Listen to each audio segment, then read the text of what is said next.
s'appelle Chantal. Tout à dit que maman Chantal en GP pose. Est-ce que la Chantal là? On est en sondage à poursuivre, c'est pas le passé. Est-ce que tu forces même papa?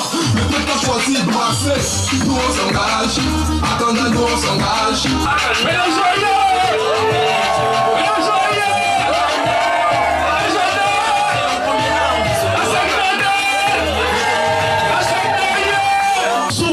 Recevons la camarade Chantou, très gentille.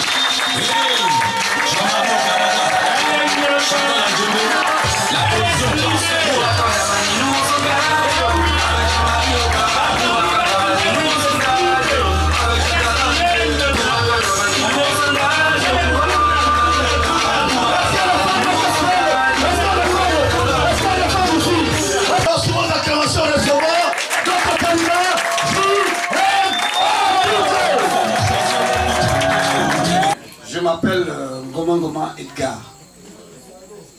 résident à Kanda, particulièrement à la Sekna que j'ai baptisé quartier volontaire. Ce quartier volontaire, pourquoi ce nom? C'est comme le disait précédemment monsieur le maire, qu'ici il y avait des grands arbres. On vivait entre les branchages.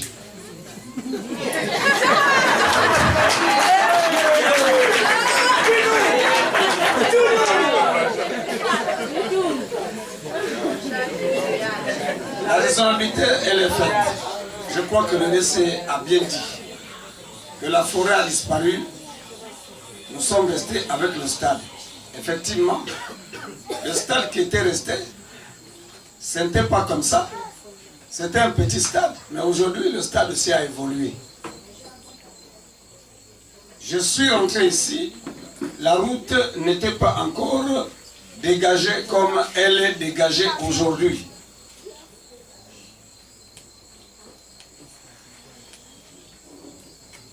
La préoccupation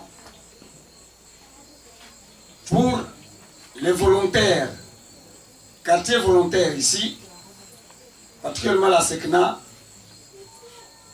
on est confronté à un problème d'eau potable. On est confronté à un problème des poteaux électriques pour placer nos compteurs afin que les compteurs soient proximisés.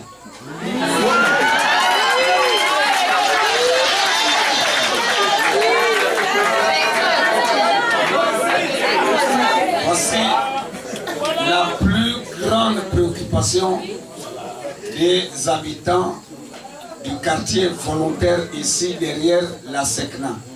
Je vous remercie. PDG Douma, PDG Douma, PDG bien, PDG bien, PDG Goré, PDG Miloloa. Merci camarade. Si le camarade Ngoma parle de la coutume, c'est que cela lui a été transmis de père à fils, ce qui veut dire qu'il y a une continuité et une lignée dans sa famille. Cela est d'autant plus important que cette coutume, je vais la respecter. Quand on arrive chez quelqu'un, quand la personne t'ouvre ses portes, si tu n'as rien apporté en guise de présent, dis-lui au moins merci. C'est pourquoi je voudrais dire devant tout le monde ici, Ngoma, merci. Remarquez bien, ce sont les enfants là qui ont grandi ensemble, qui ont joué ensemble, ils se respectent, ils se craignent. Ils connaissent la force des uns et des autres. Ils connaissent comment un est malin comme l'autre est bête. Ils connaissent comment l'autre est nerveux et l'autre est gentil. Tout ça, c'est parce qu'on a grandi ensemble, on a mangé ensemble, on a partagé des choses ensemble. C'est pourquoi les vrais parents que nous avons, ce n'est pas les hommes et les femmes qui sont sortis du même ventre que nous. C'est faux. Ce n'est pas nos vrais parents. On a utilisé un seul canal, même canal pour arriver dans la vie. Et chacun prend sa route.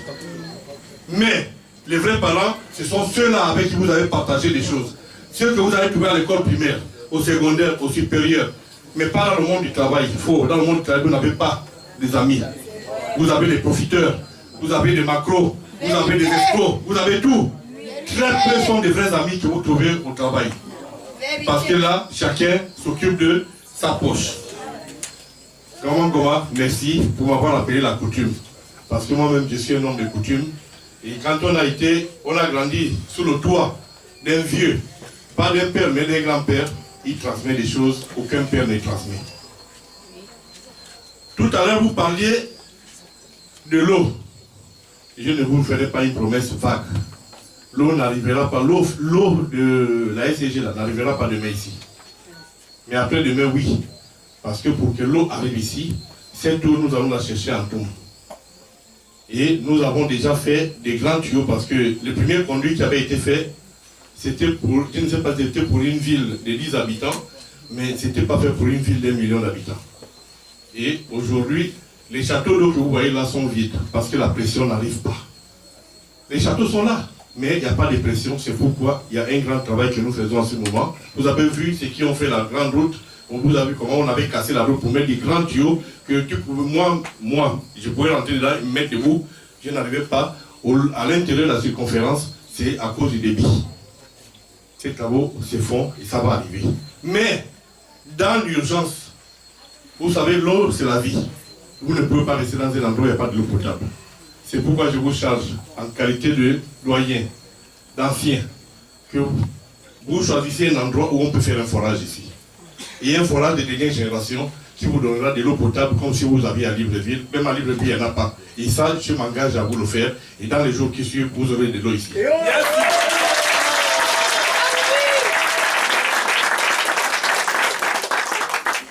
Vous savez, il y a des choses que vous ne connaissez l'importance que lorsque vous les avez perdues.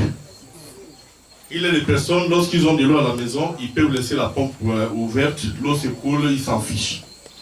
Mais que cette eau vienne à manquer une seule journée, c'est là où vous savez que même la lumière là ne vaut rien. Sans l'eau, vous ne vivez pas. Et moi, je suis très sensible à des personnes qui me demandent de l'eau, parce qu'ils me demandent la vie. Et quand on donne de l'eau, on donne la vie et on permet d'éviter des maladies hydriques. Ce sont des maladies les plus dangereuses qui tuent sous silence. En moins de 24 heures, vous êtes mort si vous attrapez une maladie hydrique. Qui dit maladie hydrique sont des malades de l'eau. Et Dieu sait qu'il y en a beaucoup chez nous qui meurent à cause de ces maladies hydriques. Et je ne conserverai pas que là à Kanda, aujourd'hui au 21e siècle, les gens meurent encore de maladies hydriques parce que j'ai été avare, je n'ai pas voulu mettre 1 million, 2 millions pour faire un forage. Mais demain, je vais vous amener un cercueil et je vais amener une couronne de fleurs que je vais venir déposer, que les voleurs vont récupérer le soir, alors que les vôtres vivants auraient pu éviter que vous et votre famille mouriez de maladies hydriques. Ça, je ne le permettrai jamais, vous pouvez compter sur moi. Vous parlez de la route. La route est en train d'être faite. La route large que vous voyez là, c'est cet homme-là et moi qui l'avons fait. Et qu'on n'a pas encore fini. La route, ici, il y a 2 phases. Premièrement, il faut ouvrir, il faut reprofiler, il faut l'arrondir. Mais pour l'arrondir, il faut recharger. Et c'est là où ça coûte excessivement cher. Mais, Dieu aidant, on a des amis, on a des gens qui nous aident. Et nous avons eu la chance d'avoir l'autorisation du gouvernement d'exploiter la carrière de latérite qui est ici, pour que nous aurons de latérite. Je vais faire venir des camions avec mes petits moyens, je vais voir ce que je peux faire. Je ne vous promets pas une route totalement faite, mais je vous promets au moins une route carrossable. Ça, c'est avec mes moyens. Maintenant, lorsque je sais qu'au niveau de la Kanda, moi-même, là où je m'assois, quelque part où je me siège, il y a un projet de refaire toutes les voiries de Libreville au Vendo à Kanda.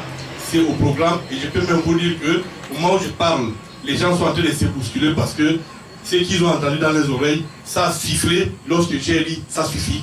Si lundi, je ne vois pas les engins se mobiliser quelque part, là, il y en a qui vont savoir s'il s'appelle Paul ou il s'appelle Jacques ou bien il s'appelle Gargantua.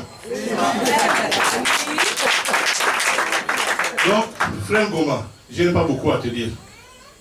Trop parler, c'est maladie. Et trop parler, c'est mentir.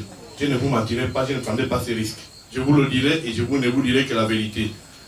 L'homme n'est pas celui qui se déclare homme parce qu'il fait 1001 promesses.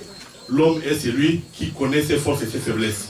Je connais mes forces, je connais aussi mes faiblesses. Et c'est ce qui me permet quelquefois d'éviter, lorsque j'ai une montagne devant moi, de l'éviter. Et au lieu de l'attaquer, je contourne, même si ça me prend du temps. Je préfère arriver, parce qu'il vaut mieux un lâche vivant qu'un héros mort. Parce qu'un héros mort, une fois enterré, il devient un zéro. Donc, chers frères et sœurs, je ne peux que vous dire merci. Merci pour votre engagement. Vous avez dit, on s'engage. Oui, mais quand on s'engage par la légère. On s'engage parce que vous avez confiance en personne qui est devant vous. Je vous ai dit que je suis un homme qui a ses défauts et ses qualités. Ne regardez pas mes défauts, regardez mes qualités. Si dans mes défauts, j'ai l'habitude de me fâcher, dites-vous bien que quand il sourit, c'est mieux que lorsqu'il se fâche, faites-moi sourire. Si dans mes défauts, vous savez que je suis colérique, parce que je n'aime pas le travail mal fait, s'il vous plaît, évitez de me devant ma colère, faites le travail qui est bon, parce que je suis très exigeant avec moi-même et je suis très exigeant avec les autres. Mes collaborateurs le savent, quelquefois ils vivent l'enfer. Mais dans cet enfer, on finit par sortir de très bonnes choses, croyez-moi. Parce que je n'ai pas été élevé avec facilité, j'ai été élevé à la dure. Quelqu'un me disait la dernière fois que tu as les grandes oreilles. J'ai dit oui, je suis sûr que parce que ma grand-mère m'avait maquillé les oreilles, que ses oreilles sont grandes. Mais ces oreilles sont grandes et ça m'a permis d'entendre beaucoup et de parler peu. Donc c'est pourquoi je vous dis, je prends un engagement avec vous.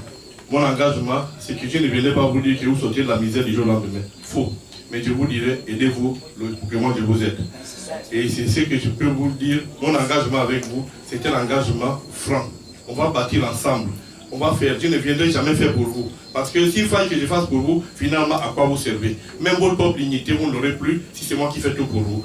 Moi, je veux que vous gardiez votre dignité pour que demain, lorsque je serai fatigué, que vous me soulèviez. Lorsque je ne pourrai pas, que vous puissiez dire que cet homme, en d'autres temps, il aurait pu faire, mais maintenant qu'il ne peut pas, c'est à mon tour de le relever. Dans ces cas, soyons cette chaîne de solidarité, la chaîne des forces, et c'est pourquoi je viens vous dire, chers amis, le PDG d'hier est mort. Nous avons un nouveau PDG, il vous l'a dit, régénéré et revitalisé, avec des femmes et des hommes régénérés et revitalisés pour un avenir en confiance. J'en ai terminé au...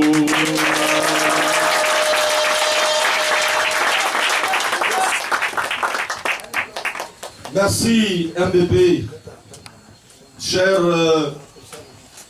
président de la SECNA, pour clôturer ces instants. Nous allons donner la parole à Maman qui va donner quelques conseils, quelques orientations, quelques directives, comme elle sait le faire. Maman Chantal.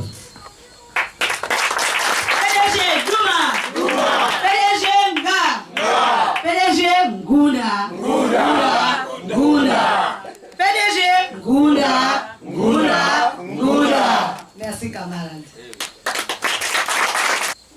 Vous savez, dans la vie, quand tu prends un chemin,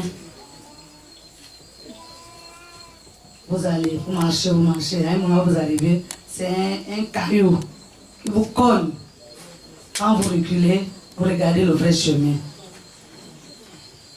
Je remercie beaucoup à M. Ngoma et toute sa population de regarder ce chemin que vous avez choisi. C'est même le chemin de l'avenir. Moi, je suis là, à côté là, votre mère. Quand vous connaissez là, vous rentrez. Tous les jours, vous me voyez. Donc, cette fois-ci là, envoyez-nous. Envoyez-nous d'abord. On va essayer. Mais je sais que j'ai un homme fort devant moi. Un homme qui réalise. Maman Chantal Douma.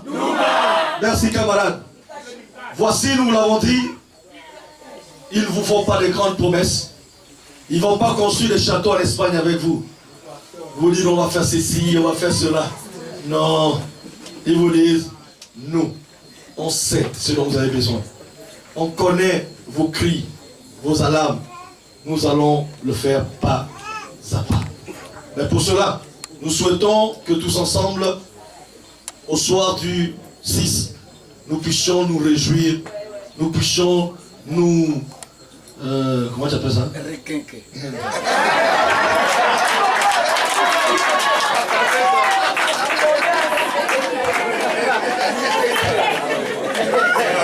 Vous savez, depuis que cet homme a intégré notre équipe, même quand je suis triste, je suis tranquille, il sait comment remettre la chose en place.